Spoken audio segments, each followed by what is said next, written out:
that it can have a very real impact on how people conduct their civic lives. Yeah, I'm just interested, you used the phrase in your introduction that it amplifies human nature. And Suparna made a rather different point, saying it actually changes human nature.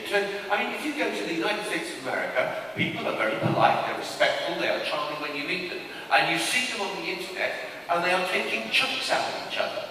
That doesn't amplify, I mean, maybe it shows a different aspect of human nature. I just wonder whether social media changes us. I don't think it changes us, it probably changes what we're exposed to.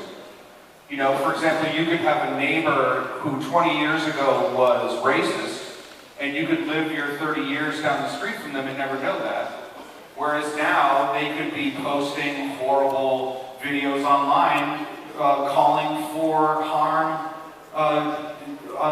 to be done to others based on nothing other than where they're from or what color their skin is. So, does it change human nature? I don't know. Does it change what we're exposed to and what we know about each other? Probably yes.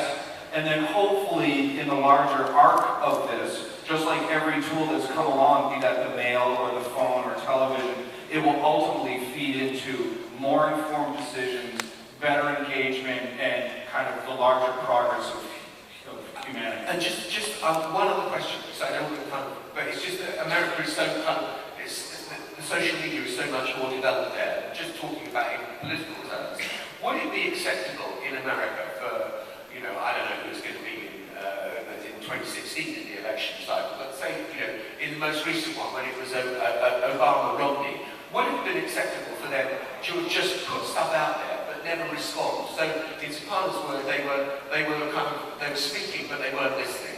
Sure, I think it's fair to say in an analytical sense that in 2008 and in 2012, in both Obama campaigns, we were up against opponents that had a decidedly 20th century appetite and relationship with social media.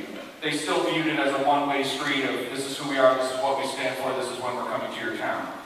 As opposed to the two Obama campaigns that I worked on, which was much more about building relationships, having dialogues, and having ideas and our organization inhale and exhale with our